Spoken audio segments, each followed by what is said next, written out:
Hi class, so we are now going to start our next reading lesson. So this is from our fantasy unit. We're on our fourth lesson. And this lesson is called Using Our Pencils as We Read, Preparing for Partner Conversations and Book Clubs. So obviously we're not in school, so we won't be doing book clubs, but there'll be a way for you to still be able to learn a new strategy for note-taking while you're reading, and maybe you can have some of those conversations, with family, parents, or whoever you have. All right, so when you're reading a complex book like The Lightning Thief, it helps to use tools in our note-taking to help us keep track of what's happening, who the characters are, and what the action is taking place, where the action is taking place. We started doing that in our last lesson. We charted the problems that characters were having and how they were relating to each other. I've also suggested to some of you in private comments that you might want to keep a list or map of your characters so you can kind of keep track of them, and any other tools that can help. Some fantasy stories even have maps on the front cover or throughout the book, may have some visuals and pictures to help you understand where the characters are in the story, especially if they're on some kind of adventure or journey. So all these tools can be helpful for you to keep track of your story especially when there's a lot of moving parts, like most fantasy stories have. So today's teaching point, what we're going to be learning as readers today, I want you to be able to experience how to use another strategy to add to kind of our toolbox for reading, right? So what's another strategy that we can do while we're reading to help keep track of our stories? And what we can do is by using our pencils, and really especially taking notes while we're reading, and how we can do that in different ways to keep track of the story. So I have some examples here for some different ways you can use your pencil while you read.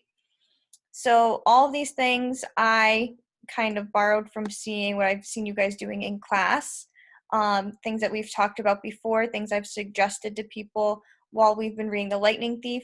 You guys have that ongoing notebook in Google Classroom that you can take notes while you're reading your own books, or I know some of you have been using a notebook, like a physical notebook with a pencil at home, and that's fine too. Taking notes while you read is definitely important. So here's some more ways you can use, some new strategies you can use pencils as we read.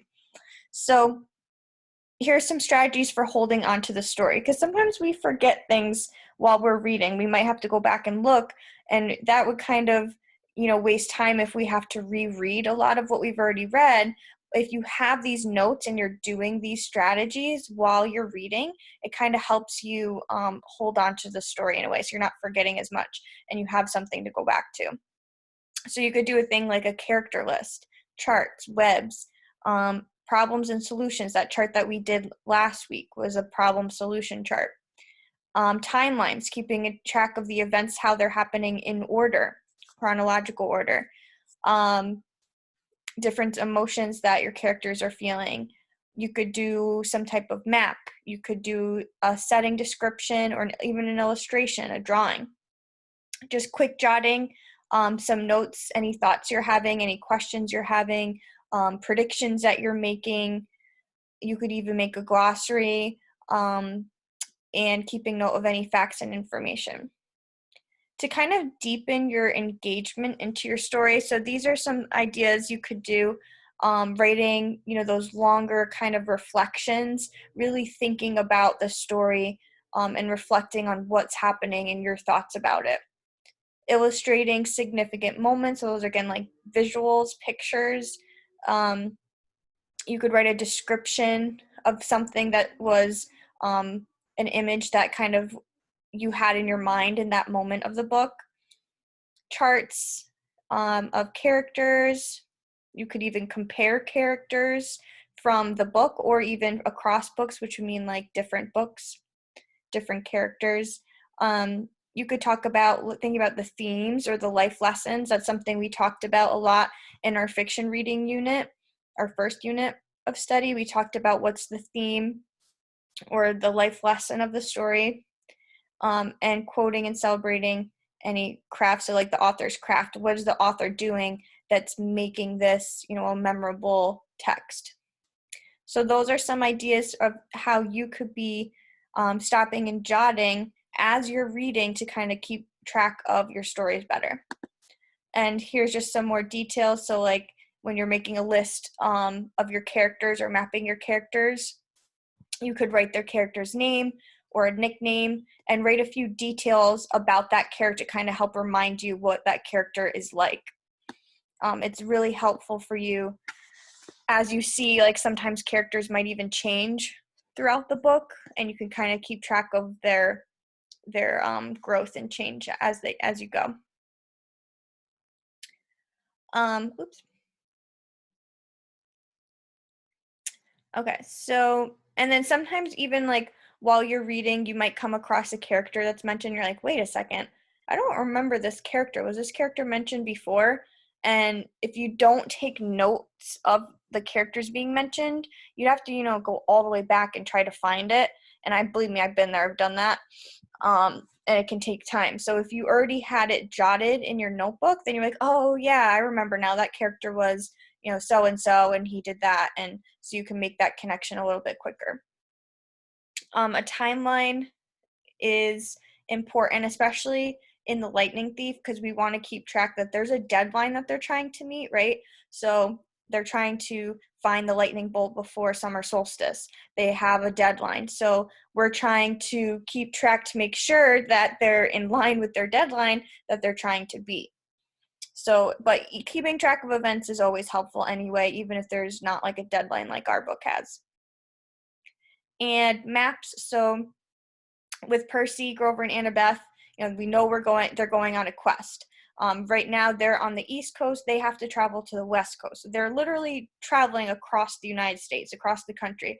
So if we were to draw a visual or a map, that could also kind of add to our visual idea of it, and being able to kind of help us understand a little bit more of the story and like what they're going through. So now that you can kind of have all these helpful new tools to put in your tool belt, I want you guys to try to apply that now to your independent reading while you're reading your books, either on Epic or if you have a book at home that you're reading. Try some of these strategies and see if that helps you with keeping track of what's going on in your books, your characters and the plot, the problems, and the setting and things like that. I think it'll be really helpful for you guys as you're reading your own books.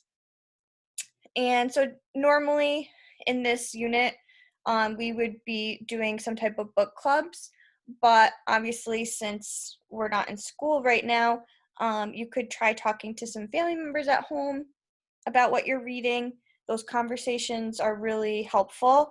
Talking about it out loud can kind of like deepen your thinking, and those conversations really help you understand your books even more. So definitely have those conversations if you can with anyone at home, and use those tools that I've just showed you. And so for one last thought, before I go, just a reminder that these techniques should be quick. I don't want you guys to think, oh my gosh, I have to take all these notes, I have to draw all these maps and do all these things. Don't waste time taking up all of your reading time, your 30 minutes of reading time, doing note taking. It should be quick, it should be concise, it should be while you're reading.